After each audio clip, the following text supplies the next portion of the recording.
오늘도 값없이 베풀어 주시는 주님의 끝없는 은혜를 누리며 승리하는 꿈미래 모든 분들이 되기를 소망합니다.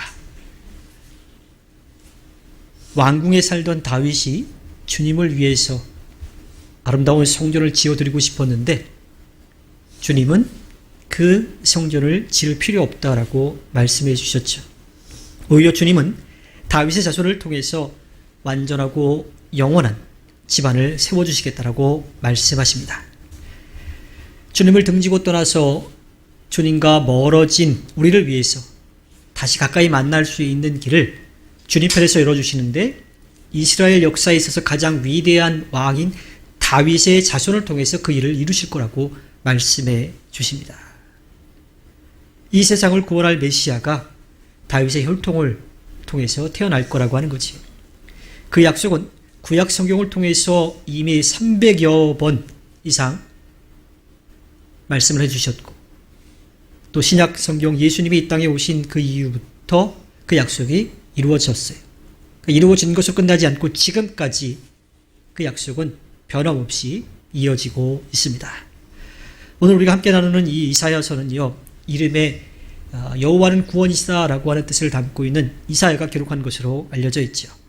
이사야는요, 남유다 우시야 왕, 또 요담, 아하스, 히스기야 왕 때 활동한 선지자로서 구약의 선지자 중에 우리에게 가장 익숙한 또 우리에게 가장 많이 알려진 그 말씀들을 담고 있는 그러한 선지자이고 또 그러한 책이지요. 이사야서에는요, 이스라엘 민족을 구원해 줄 메시아에 대해서 많은 이야기를 들려주고 있는데, 그래서 마태복음, 마가복음, 누가복음, 요한복음 이 4복음서에 이어서 제5복음서라고 불리기도 하고요. 또 이사야 복음이라고 그렇게 불리기도 합니다. 그만큼 이 땅을 구원할 메시아에 대한 이야기를 많이 담고 있는 거죠. 공의와 정의의 주님이요, 이사야를 부르셔서 주님을 등지고 떠난 이스라엘 민족의 잘못에 대해서 엄하게 대하실 것이다라고 하는 말씀을 이제 해주시는데, 이사야서 6장 10절에 보면 그 주님이 얼만큼 그들을 강하게 엄하게 대하실지에 대해서 말씀해 주십니다. 너는 이 백성의 마음을 둔하게 하여라. 그 귀가 막히고 그 눈이 감기게 하여라.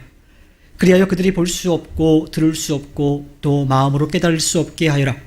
그들이 보고 듣고 깨달았다가는 내게로 돌이켜서 고침을 받게 될까 걱정이다라고 말씀하십니다. 이 말씀을 들으면 어떤 생각이 드세요? 주님이 화가 단단히 나셔가지고 주님을 등지고 떠난 이스라엘 민족을 다시 받아줄 마음이 전혀 없는 것처럼 그렇게 들립니다. 이 말씀을 듣는 이사야의 마음이 어땠을까요? 너무나 마음이 아팠겠지요. 잘못한 것에 대해서 용서를 빌면 좀 받아주셨으면 하는데 그 잘못을 구할 수 있는 기회를 주님이 막으신 것 같아서 마음이 너무 아팠을 거예요. 그래서 주님께 언제까지 그렇게 하실 겁니까?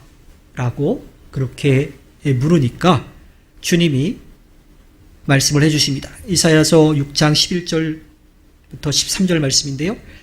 성읍들이 황폐하여 주민이 없어질 때까지, 사람이 없어서 집마다 빈집이 될 때까지, 밭마다 모두 황무지가 될 때까지 나 주가 사람들을 먼 나라로 흩어서 이 땅이 온통 벌어질 때까지 그렇게 하겠다.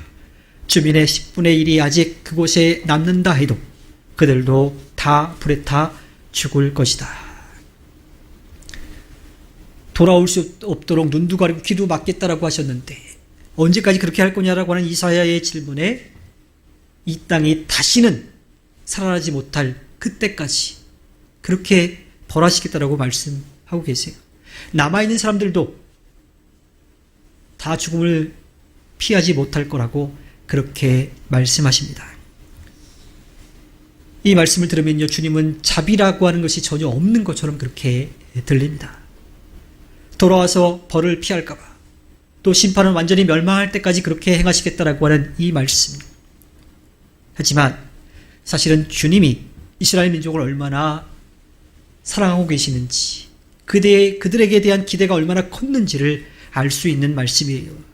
기대가 클수록 그 실망도 더 커질 수밖에 없기 때문이죠. 한 민족 한 사람, 한 민족, 한 나라를 선택해서 주님을 믿고 따르는 사람들의 삶의 모습을 보여주기를 바라셨는데 그렇게 기대했던 그들이 주님을 등지고 떠났으니 주님도 마음이 아프셨을 겁니다. 그러한 주님의 안타까운 마음, 그 마음을 표현하고 계시지요. 그래서 이어지는 말씀을 통해서 우리는 주님이 왜 사랑의 주님인지를 알 수 있게 됩니다. 이사야서 6장 13절 뒷부분에 보면요. 그러나 밤나무나 상수리나무가 잘릴 때에 그루터기는 남듯이 거룩한 씨는 남아서 그 땅에서 그루터기가 될 것이다. 듣지 못하게 하고 보지 못하게 해서 돌아올 수 없게끔 하시려고 했는데 그 땅에 남아있는 모든 사람들이 다 죽고 또 살아갈 수 있는 터전이 다 무너져 버리도록 그때까지 심판하시겠다라고 하셨는데 그럼에도 불구하고 그루터기 하나는 남겨놓으시겠다라고 하는 거예요. 그러니까 다시 시작할 수 있는 길을 열어주시겠다라고 말씀하십니다. 이 그루터기가 될 거룩한 씨는요, 주님을 등지고 떠난 사람들이 다시 돌아올 수 있도록 주님 편에서 만들어 놓으신 길이에요. 주님이 그들을 용서해 주시고 받아주시려고 보내신 메시아이신 거지요. 부족하고 연약한 우리가 스스로 주님께로 돌아올 수 없기 때문에 주님께로 돌아올 수 있는 길을 주님 편에서 열어주신 것. 그것이 바로 그루터기, 영원한 씨앗, 이 땅에 오실 메시아인 거지요. 이사야는 우리가 함께 나누는 말씀 앞에 이사야서 7장과 8장에서요. 남유다가 북이스라엘과 아람 연합군에 의해서 초토화될 것에 대해서 이야기를 했어요. 그리고 오늘 우리가 함께 나누는 이사야서 9장에서는요. 남유다가 그 어려움을 이겨낼 수 있다라고 하는 그 길이 있다라고 하는 희망의 말씀을 전하고 있습니다. 이사야서 9장 1절과 2절에 어둠 속에서 고통받던 백성에게서 어둠이 거칠 날이 온다. 옛적에는 주님께서 스불론 땅과 납달리 땅으로 멸시를 받게 버려두셨으나 그 뒤로는 주님께서 서쪽 지중해로부터 요단강 동쪽 지역에 이르기까지 그리고 이방 사람이 살고 있는 갈릴리 지역까지 이 모든 지역을 영화롭게 하실 것이다. 어둠 속에서 헤매던 백성이 큰 빛을 보았고 죽음의 그림자가 드리운 땅에 사는 사람들에게 빛이 비쳤다. 눈앞이 캄캄해 어떻게 살아갈지 몰라요. 아무런 소망과 기대가 없는 그 상황에 있는 그 남유다 백성들에게 주님이 한 줄기 빛을 비춰주시겠다라고 말씀하십니다. 그런데 그 빛은요, 그냥 아주 보일까 말까한 그런 빛이 아니에요. 어둠을 완전히 몰아내는 아주 밝은 또 아주 따스한 빛인 거지요. 열왕기하 15장 29절에 보면요, 그 스불론과 납달리 땅에 대한 얘기가 나오는데요. 이스라엘의 베가 왕 시대에 아시리아의 디글랏 빌레셀 왕이 쳐들어와서 이온과 아벨 벤마아가와 야노아와 게데스와 하솔과 길르앗과 갈릴리와 납달리의 온 지역을 점령하고 주민들을 아시리아로 사로잡아 갔다. 이 스불론과 납달리 지역은요, 갈릴리 주변 지역으로서요, 주전 8세기 말에 아시리아의 침략으로 다시는 회복될 수 없을 정도로 무너져 버렸던 그 지역입니다. 특히 스불론은 이 갈릴리 남쪽과 갈멜산 주변 지역을 아우르는 지명으로 사사시대 이후에는 그곳이 그냥 소외된 지역이에요. 그냥 변두리가 된 거예요. 뭐 지금으로 말하자면 그냥 개발 제한 구역, 그냥 냉지로 남아있는 그러한 곳이었던 거예요. 납달리는 어땠을까요? 갈릴리 호수 북서쪽으로부터 헬몬산 최북단인데 그 남쪽 경사면을 차지하는 지역으로 북이스라엘의 최북단 경계를 이루고 있어서 중앙정부로부터 혜택을 받지 못했어요. 그리고 국경지역이니까 어때요? 계속 외부의 침략을 받을 수밖에 없는 그러한 곳이었던 거죠. 즉 시도 때도 없이 외적이 쳐들어오는 곳이고요. 또 나라에서는 별로 관심도 갖지 않는 그러한 소외된 지역이었어요. 그래서 고통과 슬픔이 끊이지 않는 그러한 곳이었습니다. 서쪽 지중해로부터 요단강 동쪽의 길은요, 구약시대에는 주변 나라들과의 이 무역로였어요. 또 바꿔서 이야기하면 그 주변 나라를 공격하기 위해서 나가는 전쟁 통로였던 거죠. 그러니 그 지역은 어땠을까요? 매번 사신이 가든지 아니면 군사들이 갈 때마다 이것저것 다 대접해야 되는 거예요. 그렇다고 그것에 대한 보상은 해주지는 않습니다. 외부로부터의侵略이 있을 때마다 제일 먼저 피해를 보는 그러한 곳이었던 거죠. 그러니 편안한 날보다 힘든 날이 훨씬 더 많았을 겁니다. 또 갈릴리를 이방 사람이 살고 있는 곳이라고 이야기하는데요. 이것은 여러 민족의 갈릴리라고 이야기를 합니다. 지금으로 이야기하자면 다문화 가정들이 많이 있는 그런 곳이겠죠. 근데 실제로 이 말씀이 선포되고 있는 이때에는 갈릴리가 그렇지는 않았었어요. 근데 그 이후에 이 아시리아가 정령지를 통치하면서 자기들 마음대로 쉽게 다스리기 위해서 그 지역에 있는 사람들을 포로로 끌고 가고 또 자기의 민족 혹은 다른 나라 민족들을 그곳으로 보내가지고 혼혈 정책을 폈었죠. 바로 갈릴리가 그런 지역이 나중에 될 것입니다.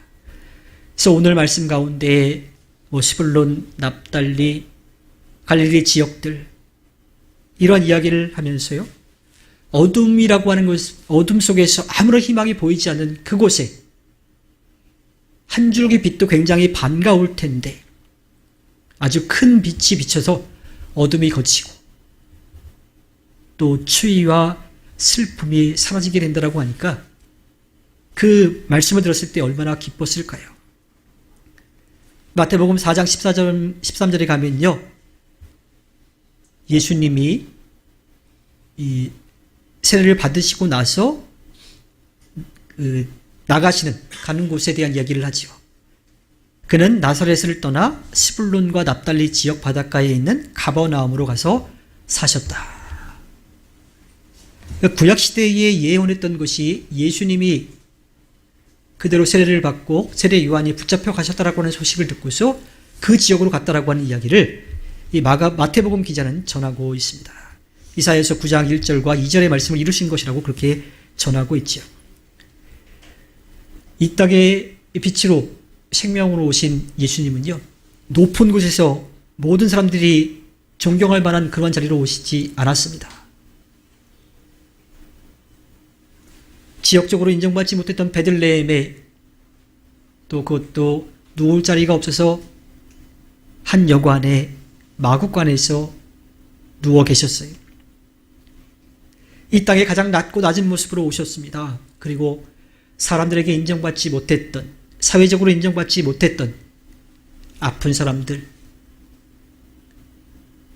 또 장애가 있던 사람들, 힘겹게 살아갔던 그 사람들 곁에 가셔서 그들의 친구가 되어주셨고 그들의 아픔을 함께 나누어 주셨습니다.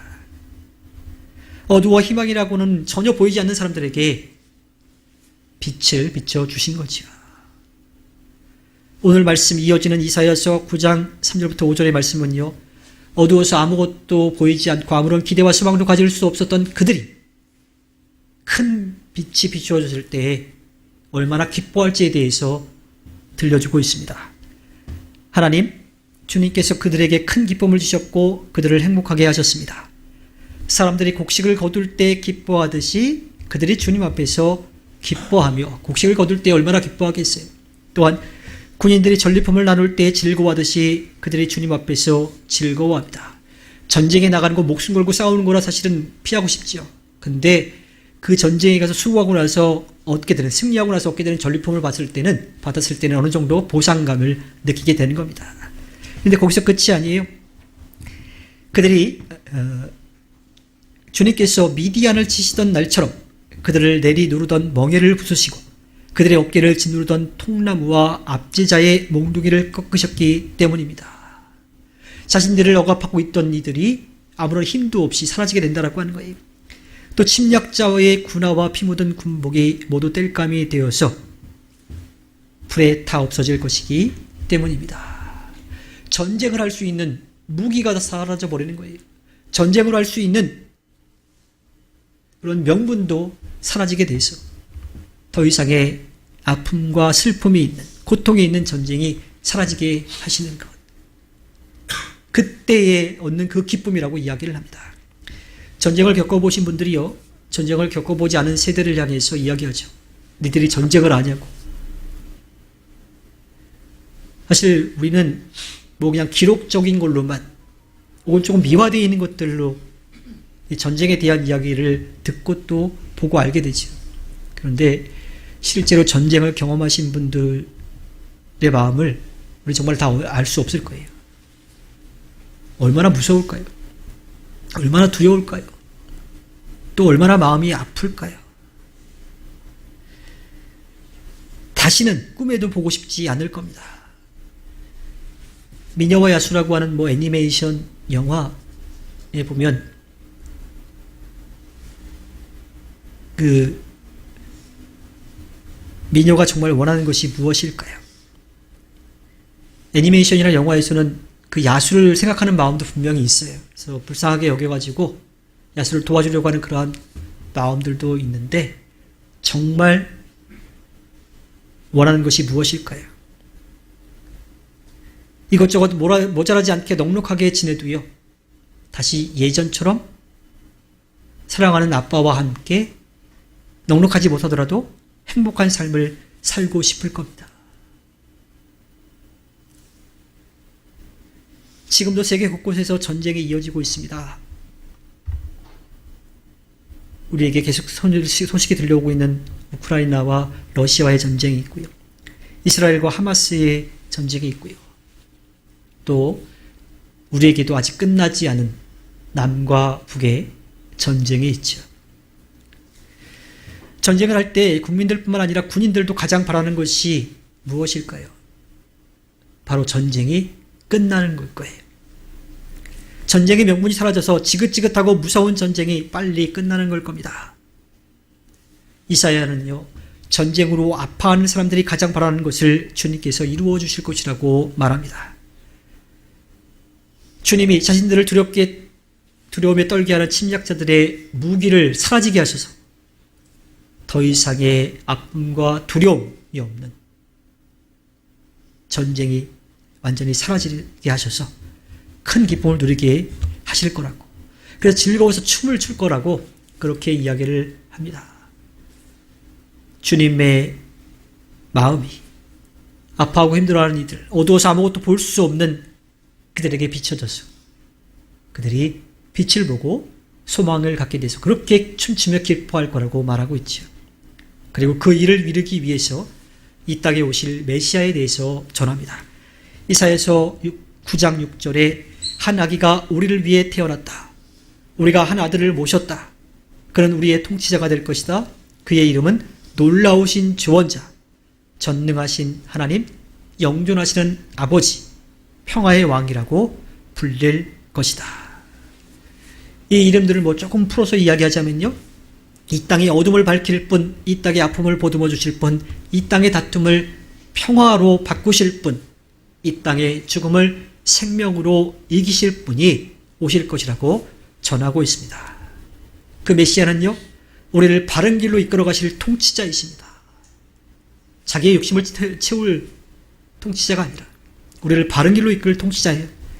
그분의 이름은 사람의 경험과 이성으로는 도저히 알 수 없는, 깨달을 수 없는 놀라운 일들을 행하실 분이라고 이야기합니다. 그래서 누구도 답할 수 없는 우리의 본질적인 문제에 대해서 답해 주실 분이라고 하는 거예요. 또한 모든 것을 하실 수 있는 분이라고 이야기합니다. 우리를 만들어 주시고 영원히 지키고 돌보아 주실 분, 그리고 평화를 이룬다라고 이야기하는데, 평화는요, 아무런 일이 없이 그냥 고요한 이 상태가 아니라요, 우리의 필요한 것이 채워져 가지고 아무런 걱정, 근심이 없는 거예요. 그러니까 다른 사람과의 관계도 중요하지만 내 자신에게도 어떠한 걱정, 근심이 없는 아주 평안한 상태를 이야기하는 거죠. 그래서 모든 것을 채워주셔서 스스로에게와 또한 다른 사람과 다툼이 전혀 없는 평화를 이루실 분이라고 말합니다. 그 메시아가 오실 때 어떠한 일이 일어날 건지, 또 그것을 누가 이루실 것인지, 누가 어떻게 이룰 것인지 오늘 말씀 마지막 절에서 우리들에게 들려줍니다. 이사야서 9장 7절에 그의 왕권은 점점 더 커지고 나라의 평화도 끝없이 이어질 것이다. 그가 다윗의 보호자와 왕국 위에 앉아서 이제부터 영원히 공평과 정의로 그 나라를 굳게 세울 것이다. 만군의 주님의 열심히 이것을 반드시 이루실 것이다. 주님이 다윗에게 약속하신 대로요, 다윗의 자세를 통해서 구원의 역사를 이루실 메시아를 보내주시겠다라고 전하고 있습니다. 메시아가 다스릴 나라는 무너지지 않고 점점 더 넓어질 것이라고 말합니다. 그리고 평화도 끝없이 이어질 거라고 합니다. 또한 그 일은 연약하고 부족해서 좋은 뜻으로 시작했다가 하다고요? 제가 계산해 보니까 이건 아니다 싶어가지고 손 놓거나 다른 생각을 갖고 그 마음을 바꾸는 사람이 아니라 완전하신 주님이 이루실 거라고 전합니다. 어두워 아무런 소망이 없는 이 땅에 한 줄기 빛도 반가운데 영원한 환한 빛을 주님이 비추어 주실 거라고 말합니다. 그 빛은 꺼지지 않고 우리에게 계속해서 비춰지고 있고요. 또 앞으로도 꺼지지 않고 영원히 비춰줄 겁니다. 그것도 모든 것을 하시고 모든 것을 하실 수 있는 주님이 열심을 내서 반드시 이루겠다라고 그렇게 말씀해 주십니다. 그러니 그 약속은 얼마나 확실한 거예요. 그냥 주님이 하신다라고만 해도 완전한 건데 그 주님이 열심을 내서 반드시 이루실 거라고 하니까 그 약속에 대한 믿음은 더욱더 커질 수밖에 없는 거죠. 우리는 그 빛을 먼저 보았습니다. 그 따스함을 먼저 느꼈습니다. 이제 우리가 할 일은 그 빛을 전하는 삶을 살아가는 겁니다. 주님이 우리를 믿고 맡기신 일들을 해야 돼요. 그것이 주님이 우리에게 기대하시는 일이에요. 그리고 주님이 기뻐하시는 일입니다. 게다가 그 일을 할 수 있도록 주님이 언제나 우리 곁에서 함께 하시며 가르쳐 주시고 또 그 일을 할 수 있도록 힘을 더해 주십니다. 그 믿음과 소망이 우리에게 있고요. 그리고 주님께 받은 그 사랑으로 우리는 이 땅에서 살아가고 있습니다. 그 믿음으로 소망을 품어 사랑하는 꿈이 있는 미래교회가요, 한 걸음 더 나아가서 우리를 믿고 맡겨주신 귀한 일들을 해내기를 바랍니다. 피하고 싶은 어려운 것, 그런 십자가가 아니라 우리가 지고 가야 될 그 십자가, 우리가 할 수 있는 그 일, 또 하기를 기대하시는, 할 수 있도록 힘을 주신 그 십자가를 지고 나아가기를 바랍니다. 그 십자가를 기쁘게 지고 나가서 담대하게 이 땅에서 승리하여 주님의 아름다운 뜻을 펼쳐가 주님께 기쁨을 드리는 꿈미래가 되기를 소망합니다. 주님이 그 이름을 우리에게 주셨고 우리는 그 이름을 받았고 그 은혜를 누리고 있고요.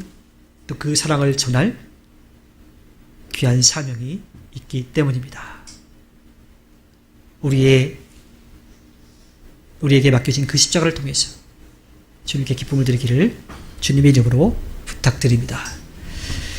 오늘 이 시간 함께 나눈 말씀을 기억하면서 다짐의 기도를 하겠습니다.